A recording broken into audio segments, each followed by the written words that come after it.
Evan Neal. Oh man. So for those of you who haven't figured it out by now, in terms of some of the other videos I've done, or just looking at the grade on the screen, whether you're familiar with my grade scale or not, Evan Neal's my number one player. 90.34 is a blasphemous grade. Rounded up 90.35, as you guys see there, but just absurd.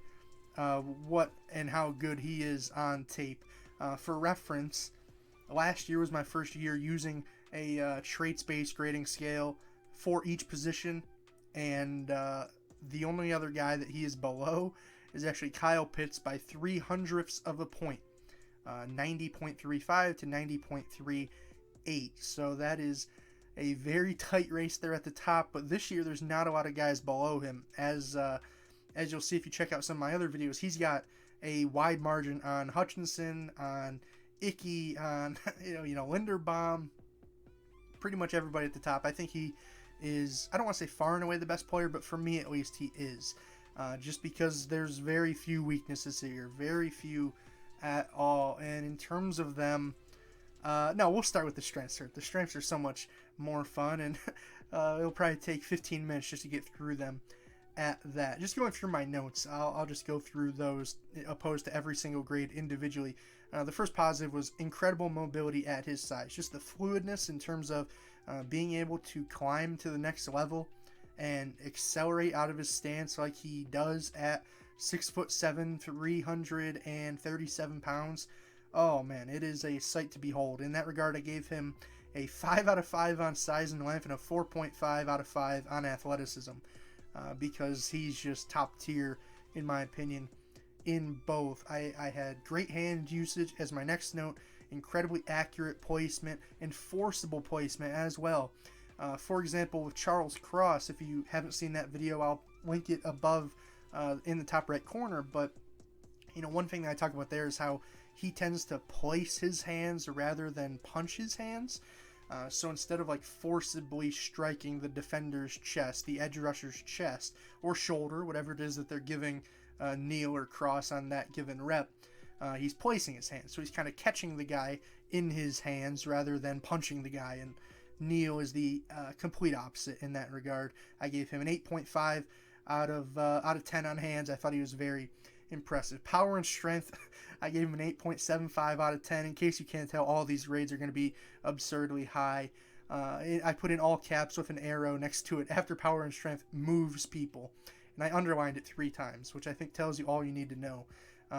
There were just so many plays where the rest of the Alabama offensive line, who are obviously very talented guys, or else they wouldn't be at Alabama, but they're maybe moving people a yard downfield. There's so many plays where Evan Neal is reestablishing that left edge of the offense 3.5 yards downfield, and he makes it look like it's just another rep, when it's like, okay, that would be Charles Cross's best rep of his life down blocking, and for you it's just another second down, right? And it's really impressive in that regard. That kind of carries me into my next positive note, which was his physicality and finishing. I thought it was just top notch, especially inside on the base drive and down blocks. I gave him a 9.25 there. In the Miami game, I was watching it with one of my friends, and while we were evaluating Neal, so obviously watching him every play, and if I'm not mistaken, it's been a few months, but there was a stretch where his guy ended up on the ground like 5 straight plays, and that doesn't really happen in the NCAA. Like, that sounds like something that, oh yeah, pancakes, haha. But like, as somebody who played D2 football, as somebody who has scouted tons of players, Evan Neal's finishing and his physicality was top notch. I had great motor for the most part, blocking through the whistle generally, which the only times he wouldn't is sort of indicative of really my only major negative on him, which was his balance. There were times where he would kind of get too far up on his toes while he was drive blocking guys, and he would end the rep, he would fall off his block, right? So he would end the rep sort of on the ground, almost more like on his hands and knees. It's not like he's getting driven back into the ground or anything, but he would fall forward as a defender would detach because he's lunging a little bit forward. He has too heavy of a head. he needs to get his weight back and sit back a little bit, and instead of being up on his toes, needs to, have all of his cleats really driven in the ground there. So that way he's not getting dumped and he's able to finish these blocks all the way through the whistle. That was really the only major complaint that I had in both regards. I thought that when he was combo blocking to the second level, so what do I mean by that is he's the left tackle. So let's say they're running the ball to the left and they say, the tight end's going to single block the defensive end. Neal and the left guard, you guys are going to double team that 3 technique to the Sam linebacker. So how that is supposed to look is, one thing my coach would always say was to, drive the defensive lineman into the linebacker. That's, I don't want to say unrealistic, but to take a 300, sometimes 25-pound, 40-pound man into the linebacker's lap 4 yards downfield, that's not always the most realistic. But the other part of it was, or until the linebacker gets to you, and that was more generally what happened. But sometimes what Neal would do is he would be what's called too thick on the 3 tech. So he would be too involved with pushing that defensive lineman back that he would be a little bit late breaking off onto the second level defender. In that case, it would be the Sam linebacker. So instead of it being a seamless, set up the guard for a block on the 3 tech and then he breaks off to block the linebacker and then everybody is accounted for, it was more of Neal really wanting to get that guy off the line of scrimmage. They would together, but then he would kind of be a little bit late getting back and wheeling around to the linebacker. I don't want to say it's a negative. It is a negative, but it's something that's rather easily coachable. And regardless, they could be coaching him to stay on that double team, right? They could very easily be doing that. And I would get it. So I didn't want to dock him really too much for that, but it is something that I wanted to note. Another note that I had was that his footwork versus Texas A&M was a little bit inconsistent. I don't know if it was perhaps a defender that he was going against or maybe an injury he was dealing with.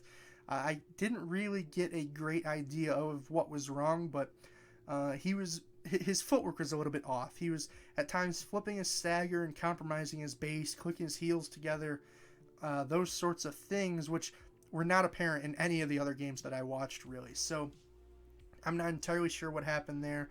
Seemed like, I don't want to say an anomaly, but sometimes I can say that, you'll be worried about one thing and, it's not like you'll forget your training, but maybe some of the other things that you've worked on start to wane a little bit because you're stressing so much about, this one thing or not getting beat this one way that you start to compromise in other areas of your game as your attention sort of wanes in that regard. So perhaps that's what was happening. Not 100% sure. And the only other thing I had was that he struggled with Trayvon Walker's length a little bit against Georgia. Now, when I wrote that note, I didn't realize that Trayvon Walker had 35.5-inch arms, which are freakishly long. In fact, they are 1.5 inches longer than Evan Neal. So it actually made a little bit of sense why he was struggling with him. Because if you are, the name of the game in the trenches is who can get into the other guy's chest first, essentially, like who can get that up and under fit and who can use their length to kind of, I don't want to say box out the other one, but gain extension on the other one and, really control the rep with their hands and upper body and whatnot.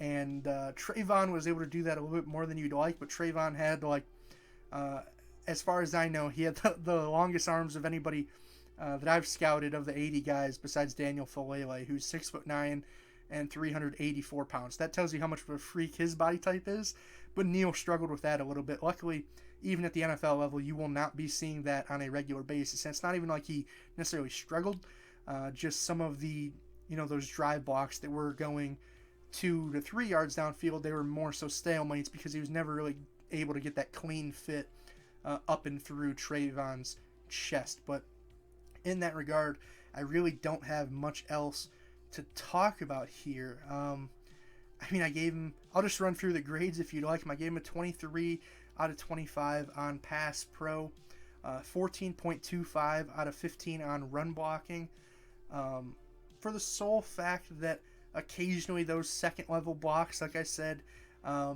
would turn his hips a little bit too much, get a little bit too involved on the 3 technique, but that's really not a huge deal. I gave him an 8.5 on hands, as I mentioned. The balance, that was the big one. It was 6 on balance out of 10. If it wasn't for that, I mean, we'd be talking about a guy that that had like the highest grade I've ever given by a long shot. Not that I've graded that many guys on this scale, but I mean, I think 150 plus at this point is a decent number. 9.25 on physicality and finishing, 7 out of 10 on awareness and IQ. That was another thing that I wanted to mention a little bit. At times it felt like he could kind of get locked into players on various twists and stunts and whatnot. Again, I think that's something that'll come with time, and I wasn't overly worried about it because, again, that could partially be something schematic, right?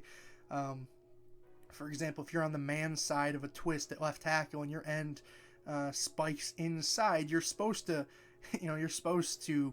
follow that guy inside and leave the edge rusher or the outside linebacker coming off the edge, whoever it is. And there were just some plays where it was kind of unclear if Neal was necessarily carrying out the correct responsibility, and if he was carrying out, was he necessarily doing it the way that they had asked, right? So that was a little bit of the IQ and awareness aspect. And overall, that came out to, like I said, an 86.25 raw. Add in the position premium, which for left tackle is right up there with obviously some of the most valuable positions in the NFL. Came out to a 90.35, which, like I said, he's my number 1 guy. So I don't think really much else has to be said. If I was picking number 1, and even if I'm Jacksonville, who I know they just tagged Cam Robinson, I know they just drafted Walker Little last year. Personally, I don't really care. I have an investment in Trevor Lawrence that I would need to protect, and Evan Neal would be my guy. And frankly, if Jacksonville didn't take him and I was Detroit at 2, I would consider taking him. If I'm Brad Holmes, I'm not the one who gave Taylor Decker that massive contract extension. That was Bob Quinn. He was a Bob Quinn guy, and he has not shown any allegiance to Bob Quinn guys to this point. I'd be more than willing to draft Evan Neal. Then I have Evan Neal and Penei Sewell anchoring my left and right tackle positions for the next decade and a half. Oh, brother. And then at 3, I could go through them all, and that's what's so interesting to me about people having Neal slipping until, say, 7 or 8 even. I just think that's, from what I've seen out of him versus his peers, I thought that was a little bit blasphemous. But obviously, a large part of it's dependent on where he goes. But I think that, situation aside, if I had to make a pick, I would say I'm most confident in him being the best player from this draft class. So last year I was pretty solid with my top 3 in terms of, Pitts, Slater, and Micah Parsons. I thought they all hit it out of the park in that regard, but we'll have to see if Evan Neal lives up to that grade that I have there, my number 1 guy. And with that being said, if you want to see who is 2 through, like I said, 80, however many videos I end up getting out to you guys here before the draft, make sure you leave a like, comment, subscribe, do all that stuff. Tell me, what are your thoughts on Neal in the comment section down below. I'm very curious because I know some people don't even have him as their number 1 tackle. They have Icky, who I liked. I've posted that video already, but I don't know if I liked him that much more than Neal. I thought Icky should probably shift inside more than anything, but we'll save that for his video. Go check that out if you haven't already. But with that being said, that's all I have for you guys in this one. Hopefully you enjoyed, and I'll see you next time. Peace.